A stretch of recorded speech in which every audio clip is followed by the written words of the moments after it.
si le fruit défendu du Jardin d'Éden n'avait absolument rien de magique, ni de spirituel, ni de cosmique en fait. Ah oui, c'est clair que ça change tout. Ouais, parce que si ça se trouve, c'était en réalité le tout premier panneau propriété privée, défense d'entrée de l'histoire de l'humanité. C'est exactement l'idée. Et imaginez un instant, pour ceux qui nous écoutent, que les piliers sculptés de Göbekli Tepe, tu sais, ce site vieux de 12 000 ans, que ce ne soient pas les vestiges d'un temple primitif, Pas du tout un temple, non. mais plutôt les bureaux diplomatiques d'une sorte de Nations Unies de la préhistoire. C'est le genre de bouleversement total de perspective qu'on va aborder aujourd'hui dans cette analyse approfondie. C'est un changement de paradigme complet. On met de côté l'image d'Épinal de l'homme des cavernes un peu bête, terrifié par la foudre qui prit le premier arbre venu. Notre mission aujourd'hui, c'est de découvrir une humanité ancienne, froide, calculatrice et hyper rationnelle. Et pour mener à bien cette déconstruction, je me suis plongée dans les travaux et les notes de recherche de Safa Katzmaz. D'accord. Il propose ce qu'il appelle une lecture sociogonique, c'est-à-dire une lecture vraiment axée sur la création et la structuration juridique de la société. Ouais. Et cette approche, pour le coup, elle réécrit littéralement l'histoire des institutions humaines et des religions. On va traverser des millénaires, de l'organisation des chasseurs-cueilleurs jusqu'à une nouvelle grille de lecture des textes sacrés de la Mésopotamie. Genre la Torah, la Bible, le Coran, tout ça. Exactement. D'accord. Décortiquons un peu tout ça. Si je suis bien l'essence de ces recherches, la mythologie qu'on apprend à l'école comme de jolis contes sur la création du monde, c'était pas fait pour expliquer l'univers. Non, pas du tout. C'était le code juridique, économique et social des premières sociétés. Un code secret dont on a perdu la clé. Et la première victime de cette théorie, c'est notre définition du mot totem. C'est le point de bascule de toute l'analyse de Katzmaz. En fait, il affirme que le totem, que ce soit un aigle, un lion ou une plante, ça n'a jamais été un symbole Ok. ou un truc lié à l'adoration béate de la nature. Le totem, c'est l'unité sociale en elle-même. Attends, l'unité sociale. Ouais, dans le texte original en turc, il parle de toplum biorimi, l'unité de société. C'est une identité strictement ontologique et juridique. Donc c'est pas juste un emblème. Non. À cette époque, l'individu libre avec des droits individuels, ça n'existe pas. T'as un statut, un droit de propriété ou le droit de te marier uniquement à travers cette unité sociale. Je vais être sûr de bien capter la nuance, parce qu'elle est massive. Quand ces gens portaient des cornes de taureau ou des peaux de lion, c'était pas une sorte de pièce de théâtre rituelle. Pas du tout. Ils essayaient pas d'emprunter la force de l'animal par magie, genre magie sympathique. Eh bien non. Ce n'est pas de la représentation. La source appelle ça de l'eusdeschlik, de l'identité pure. Vis-à-vis de la loi tribale, ils étaient l'animal. Ah ouais, carrément. Et c'est là que les grands penseurs de la sociologie se sont un peu plantés selon cette lecture. Ah bon. Freud, par exemple, a vu le totem comme un tabou psychanalytique lié au meurtre du père. Durkheim y voyait l'emblème spirituel du clan. Lévi-Strauss pensait que c'était juste un outil mental de classification. Mais attends, Freud, Durkheim, Lévi-Strauss, c'est quand même des géants. Pourquoi ils seraient tous trompés sur un truc aussi énorme? Ce qui est fascinant ici, c'est que ces théoriciens, malgré tout leur génie, regardaient le passé avec des lunettes de moderne. Ah, je vois. Ils cherchaient de la psychologie ou de la philosophie, là où il n'y avait qu'un pragmatisme institutionnel super brutal. Ils voyaient ces sociétés comme des tribus infantiles ou irrationnelles, au lieu de voir leur logique froide. Pour rendre ça plus concret, j'ai une analogie en tête. On pourrait comparer ça au maillot d'équipe de foot moderne ou aux marques. Oui, c'est un peu ça. Mais poussé à l'extrême. C'est comme si, au lieu de juste supporter une équipe, tout ton statut légal en dépendait. Exactement. Genre ton nom sur ton passeport, ton droit d'acheter un terrain, ton droit de te marier, tout ça dépendait du fait d'être officiellement enregistré comme un lion ou un aigle. Et si t'es ni un lion ni un aigle, t'es rien. Hors la loi. C'est exactement ça. Et cette rigidité identitaire, qui a l'air super totalitaire aujourd'hui, elle répondait à un impératif absolu, la survie. La survie face aux autres tribus. Ouais. Comment des groupes concurrents gèrent les ressources limitées sans s'entretuer jusqu'au dernier. Ça nous amène directement à la gestion de la violence. Ah oui, et c'est là qu'on arrive à un chapitre des notes qui est franchement assez sombre. Le passage du cannibalisme au sacrifice de substitution. Oui, c'est un point crucial. Le texte dit que le système totémique a été inventé pour stopper la consommation directe d'humains. Mais je me fais l'avocat du diable une seconde. Est-ce que les sources prouvent qu'ils se mangeaient vraiment entre eux, biologiquement? Ou si c'est une métaphore. Voilà. Est-ce que cannibalisme, c'est juste une image pour dire on a détruit la tribu d'en face? C'est un débat central en anthropologie. Mais selon Katchmaz, c'est pas une métaphore du tout. Vraiment? Avant les totems, la destruction physique et la consommation de l'autre pour se nourrir ou pour dominer, c'était une réalité qui menaçait l'espèce d'extinction. Le totem empêche ça. Comment ça? Le tabou universel, c'est qu'on ne mange pas son propre totem. Ce sont des pactes de non-agression. Du genre, je suis le taureau, tu es la grue, je ne mange pas de taureau, tu ne manges pas de grue, donc on se mange pas entre nous. C'est ça. C'est un traité de paix déguisé en régime alimentaire. C'est brillant. Mais du coup, comment ils géraient la violence naturelle de l'humain? Ils l'ont canalisé. Les tribus avec des totems de prédateurs comme le lion ou le loup géraient la force armée ou les exécutions. Et pour pas détruire le capital humain, ils ont inventé le système du sacrifice de substitution, ou Ikame Kurban Systemi. Donc les animaux prenaient la place des humains sur l'autel. Tout à fait. Et c'est pas fait au hasard, c'est mathématique. Ouais, j'ai vu l'équation dans les sources, elle fait froid dans le dos. Le bélier fort et reproducteur remplace l'homme adulte. Oui, La brebis ou le mouton remplace la femme. Et l'agneau remplace l'enfant. c'est exactement l'équation. Donc l'image de l'agneau sacrifié, si courante partout, c'est pas de la poésie pure, c'est littéralement le substitut juridique d'un sacrifice d'enfant. C'est ça. Et là encore, Katchmas s'éloigne de l'anthropologie classique. Robertson Smith voyait le sacrifice comme un repas de communion spirituelle avec un dieu. Alors que non. Non. Pour notre chercheur, ça n'a rien de théologique. Tuer un agneau, c'est pas un cadeau à un dieu invisible. C'est le paiement d'une dette de sang entre deux tribus pour éviter la guerre. C'est une assurance vie sociale. D'accord. Mais pour le moment, ça reste une théorie sur le papier.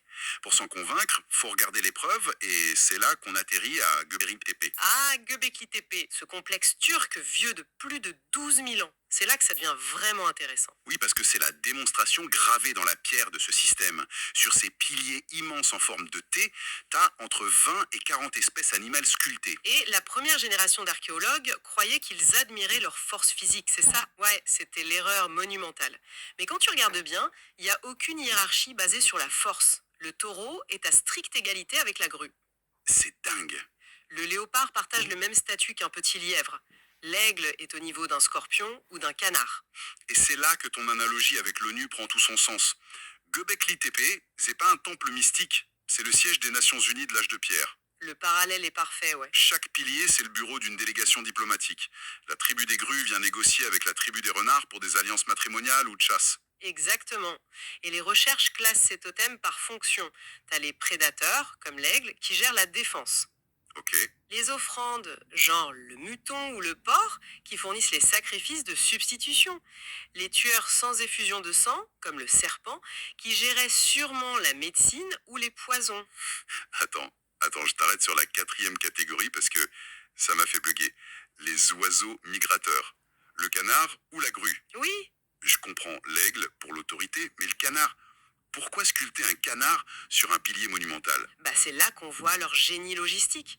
Imagine, t'es au néolithique. Pas de calendrier, pas de smartphone, des tribus dispersées sur des milliers de kilomètres carrés. Ouais. Comment tu fais pour que la tribu des lions et celle des taureaux se retrouvent le même jour à Göbekli Tepe pour ce parlement? Ah, ils utilisent les oiseaux comme horloge géante. Précisément, les migrations de ces oiseaux sont hyper ponctuelles. Quand la migration commence, toutes les tribus ont le même signal visuel dans le ciel en même temps. C'est fou. Donc la grue, c'est pas la force, c'est la maîtrise du temps. C'est l'horloge sociétale. C'est pour ça qu'elle vaut autant qu'un taureau. Quelle mécanique de précision. Bon, on a ce parlement qui organise les alliances et le partage des enfants entre les tribus. Mais si ça marche trop bien et qu'il y a la paix, la population augmente. Absolument. Comment ils évitaient qu'une tribu grossisse trop et écrase toutes les autres délégations à Göbekli Tepe? C'est l'aspect le plus troublant de ces sociétés, le culte paradoxal de la castration et de la stérilité. Pardon? Oui, ils ne glorifiaient pas du tout la virilité. Ils ont institué le statut politiquement sacré de l'homme eunuque, le hadim, et de la femme stérile, la kissir. Mais sur le plan évolutif, c'est illogique. Le but, c'est de survivre. Pourquoi sacraliser le fait de ne pas avoir d'enfants? Parce que la menace politique interne était bien plus dangereuse. Avoir une classe stérile, ça permettait d'avoir des administrateurs ou des juges intertribaux incapables de fonder une dynastie rivale. Ah, un mécanisme de sécurité? C'est brutal mais super efficace. Un eunuque ne pourra jamais léguer son siège à son fils. Le pouvoir reste tournant. Et le pire, c'est que ça a laissé des traces immenses dans nos mythes. Dans la mythologie grecque, le dieu Uranus est émasculé. Et qu'est-ce qui naît de ça? Vénus, Aphrodite. Exactement, la déesse de la fertilité. Le texte montre même l'équation linguistique V égale P. Vénus est liée au pénis, Aphrodite au phallique. C'est ça. Le mythe encode le passage d'une fertilité biologique incontrôlable à une fertilité institutionnalisée et contrôlée par la castration. Waouh! Et on le retrouve ailleurs. Dumuzi, le dieu pasteur eunuque, et Inanna, la déesse stérile en Mésopotamie. L'auteur fait même le lien avec Abraham dans la Bible. Avec la circoncision? Oui, analysé comme une version atténuée de la castration rituelle. Et sa femme, Sarah, qui est connue pour sa longue stérilité. D'ailleurs, le seul motif féminin retrouvé à Göbekli Tepe, qu'on prenait pour une déesse accouchante, c'est sûrement un rite de stérilité. C'est un renversement total. Mais bon, on n'en est pas resté là. Il y a eu la révolution agricole. Voilà, le basculement technologique. Les nomades se sédentarisent. Et là, le vieux code des oiseaux migrateurs, ça sert plus à rien si tu bouges plus. Il a fallu mettre le code à jour, et c'est là qu'apparaissent les totems végétaux. L'arbre remplace l'animal. Logique, l'arbre est fixe, comme un champ. L'arbre et la graine deviennent les métaphores juridiques pour l'héritage, la généalogie et la délimitation du territoire. Ce qui nous amène à la scène mythique de la Genèse, l'arbre de la connaissance du bien et du mal. Oui, Donc si on suit cette lecture, l'interdit de manger ce fruit, c'est pas de la métaphysique. non, l'acte de manger dans ce contexte, c'est un acte juridique de possession, pas un acte digestif. Donc le fruit défendu dans l'Éden, c'est ni plus ni moins que le premier panneau défense d'entrée, propriété privée. On parle pas de péché originel, on parle de violation de cadastre. C'est exactement l'argument. L'arbre délimite le territoire d'une unité sociale. Et ça nous ouvre la porte sur la dernière partie, la traduction sociologique des textes sacrés. La Torah, la Bible, le Coran. Et là, je précise bien pour notre auditoire, la source propose une thèse académique. Le but, c'est pas de valider ou critiquer les croyances religieuses d'aujourd'hui. C'est juste un prisme sociologique pur. Tout à fait neutre. Donc, selon cette thèse, les livres saints seraient des traités de paix encodés. Qu'est-ce que ça veut dire pour la Genèse? Eh bien, la création du ciel, Gok, et de la terre, hier, c'est pas l'atmosphère et la croûte terrestre. Non. Ce sont des confédérations de tribus.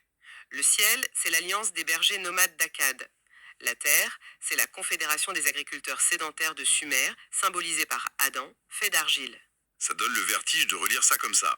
Donc quand le texte dit que l'homme domine sur les poissons et les oiseaux, on parle pas de l'espèce humaine qui détruit l'écosystème. Non, on parle d'un traité toïkique impérialiste. La tribu qui porte le totem homme affirme sa domination sur les tribus poissons ou oiseaux. C'est de la géopolitique. Exactement. Les récits où le divin détruit les créatures terrestres, ce ne sont pas des catastrophes écologiques, ce sont des nettoyages ethniques et des guerres entre Sumer et Akkad. Et pour la séparation des eaux, ou les monstres marins.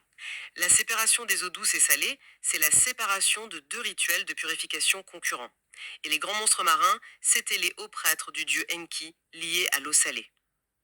Donc vaincre le monstre, c'est archiver la victoire militaire sur ses prêtres. Absolument. C'est une révolution complète. Pour synthétiser notre exploration, on est passé d'une vision très arrogante de nos ancêtres, qu'on pensait guidés par la peur de l'orage, à des architectes sociaux géniaux. Et d'un pragmatisme redoutable. Ils utilisaient la faune et la flore comme un alphabet institutionnel pour coder la génétique, la propriété et l'économie. C'est la puissance de cette analyse. Chaque tabou alimentaire, chaque mythe, c'était un rouage pour assurer la survie de l'humanité naissante. C'est brillant. Et ça m'amène à une dernière réflexion un peu provocatrice pour ceux qui nous écoutent. Je t'écoute. On sourit de nos ancêtres avec leurs aigles et leurs taureaux. Mais honnêtement, est-ce qu'on fait pas exactement la même chose aujourd'hui? Comment ça, dans quel sens? Imaginons des archéologues dans 10 000 ans, qui fouillent nos serveurs. Ils vont trouver des textes angoissés sur les colères de Wall Street, des journaux qui parlent des marchés financiers comme étant des taureaux à la hausse ou des ours à la baisse. Ah oui, c'est vrai. Ou les mascottes des partis politiques, l'éléphant et l'âne aux États-Unis. Ces archéologues du futur, ils penseront quoi? Qu'on croyait en des monstres de papier et des divinités animales invisibles? C'est une super question. Ou ils comprendront que c'était le vocabulaire totémique de notre propre organisation sociale? Ça remet notre rationalité moderne en perspective, c'est clair. Les formes changent, mais les mécanismes restent. Et c'est sur cette mise en abîme qu'on va laisser notre auditoire. Finalement, on a troqué les peaux de bête contre des costumes cravates, mais on a toujours besoin de nos totems. Merci d'avoir exploré ces origines institutionnelles avec nous. Merci, c'était passionnant. Continuez à questionner les évidences. À très bientôt pour une nouvelle analyse.